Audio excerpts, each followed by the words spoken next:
પરેશ મારુ એડવોકેટ અમે આજરોજ કલેક્ટર સાહેબ સમક્ષ જંત્રીનો જે અસહ્ય વધારો કરવામાં આવેલ છે અથવા તો જંત્રીમાં જે ડિસ્ક્રિમિનેશન રહેલ છે એ દૂર કરવા માટે આજે આવેદનપત્ર આપવામાં આવ્યા છે।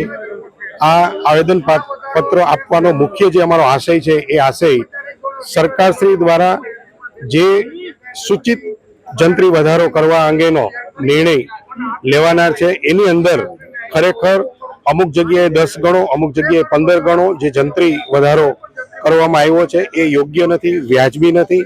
સરકારે આ સંદર્ભે યોગ્ય રીતે વિચારવું જોઈએ।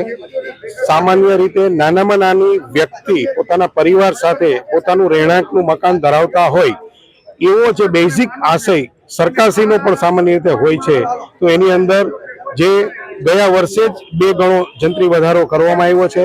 સ્ટેમ્પ ડ્યુટી પણ અન્ય રાજ્યની કક્ષામાં ખૂબ જ વધારે લેવામાં આવે છે।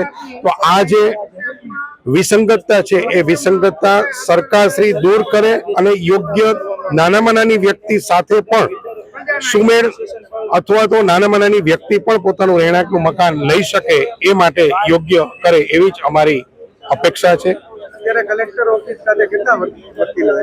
અત્યારે કલેક્ટર ઓફિસ સમક્ષ અમે જે આવેદનપત્ર આપવામાં આવ્યા છીએ એમાં 250 થી 300 એડવોકેટ કલેક્ટરશ્રીને આવેદન આપવા જઈ રહ્યા છીએ।